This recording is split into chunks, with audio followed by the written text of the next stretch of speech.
Welcome to Overlaid. When Vinicius Jr. arrived at Real Madrid in 2018, let's be honest, nobody expected this.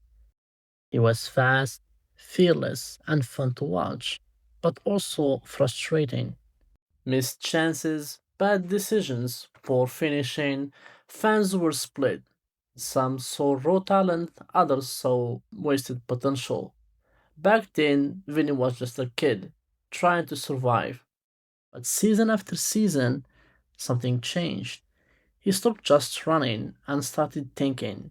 His movement improved, his decision making got cleaner, and suddenly those missed chances turned into goals, assists, and big game moments. By the time he scored in the Champions League final, Vinny wasn't just a talent anymore. He was a leader, the guy Madrid looked for when games got ugly. Today, Vini isn't just a winger, he's a symbol of Madrid's new era. Hated by rivals, feared by defenders, and trusted in the biggest moments. For some, he is even the unofficial Ballon d'Or winner.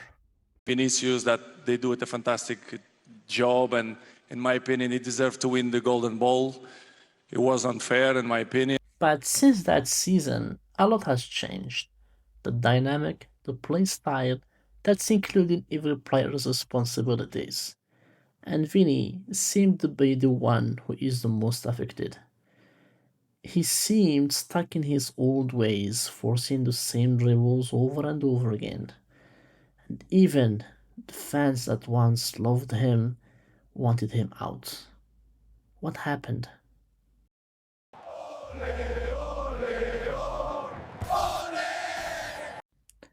The declining level is not just speculations. If we take a look at his best season, you can quickly pinpoint where Vinicius shines at. Yes, dribbling and chance creation at an impressive 66%, even though his defensive contributions are quite low, even for a winger.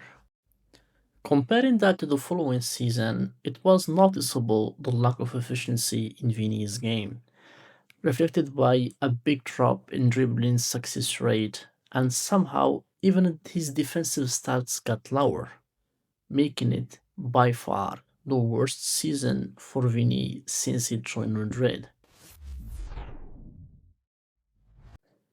Vini's connection with Ancelotti was more than just a player-coach relation.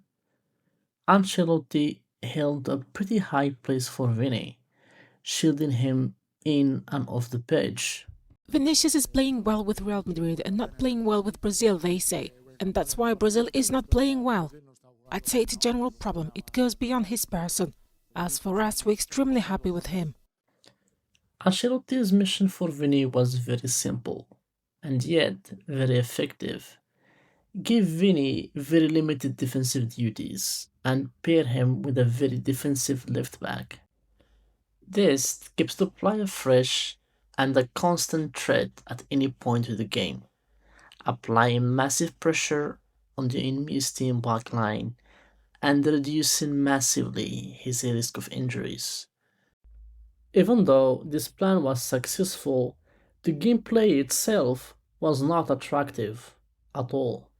The lack of pressing, the non existence of players that can hold the ball, and the over reliance on counter attack created big spaces between the lines and forced Madrid to give up possession even against smaller teams, leading to a very frustrating viewing experience.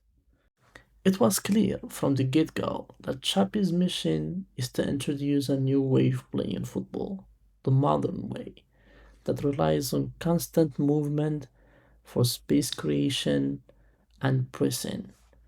And as you might have guessed, having ideas is good, but the outcome is always decided by the player's execution. Till now, only one player stood resistant to this big change, and it's Vinicius Jr. Xabi relied so much on pressing and defending from everyone, but Vini was the exception. He seemed not willing to put the effort like everyone else, and that caused so many issues.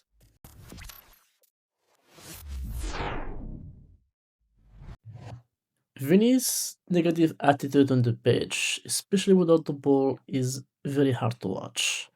His pressing game looks like a formality more than anything. Let's take a look at some clips of Vinny's best performance this season, in my opinion, against Barcelona in the Clasico. Here we have a situation where Real Madrid are defending their lead in the second half. Yamal gets the ball in a 1v1 situation.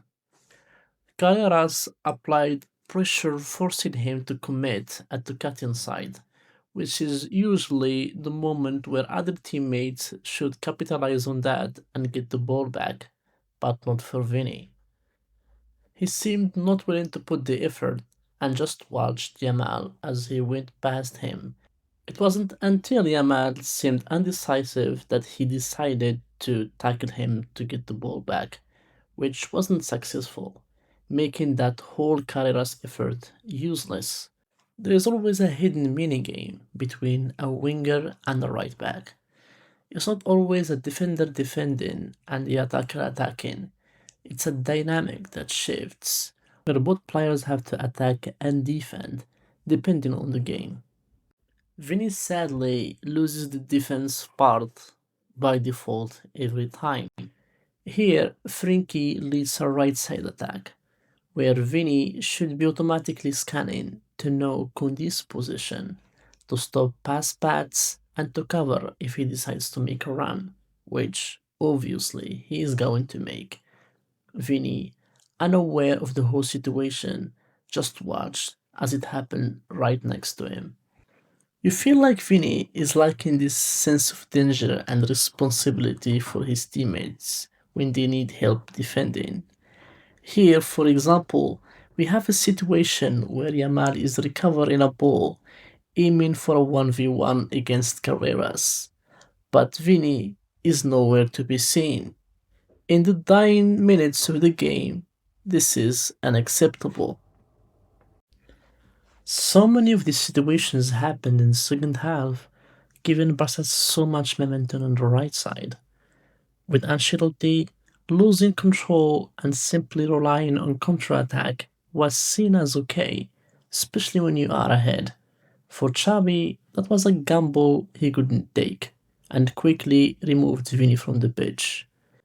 Vini's reaction to that was, for me, the main factor of the huge decline in Madrid's form as a whole on the following games.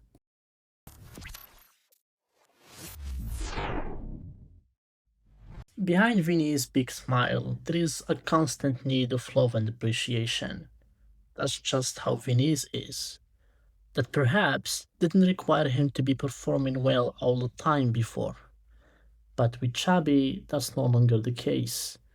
And sadly, the timing of his contract renewal couldn't be any worse. Vinny's agents are starting to make the direction agree to their financial demands, but knowing Perez, I'm not sure this is going to happen. But Vinny's biggest challenge yet, that could completely change his future with the club, it's of course Mbappe. Mbappe's presence alone makes a big impact on Vinny's more than other player on the team. Vinny was supposed to be the star, the face of Real Madrid. When a more established player like Mbappe arrives, that role will naturally shift to him. And either you like it or not, people are going to compare one to another, bringing in the stats, the impact, and so on, especially since they play in the same position. And fans will pick up the side of the winner. And of course, the hype, the praise, the awards, the fans' love will follow. And sadly, for Vinny, this is already happening. All these psychological effects can take a toll on any player, leading him to perform worse. According to some Spanish surveys, majority of fans already sim him out with a proper price tag. Now the question is, can Vinny get out of this vicious cycle of fans booing him? Or there is no exit? What do you think? Let us know in the comments. And thank you for watching.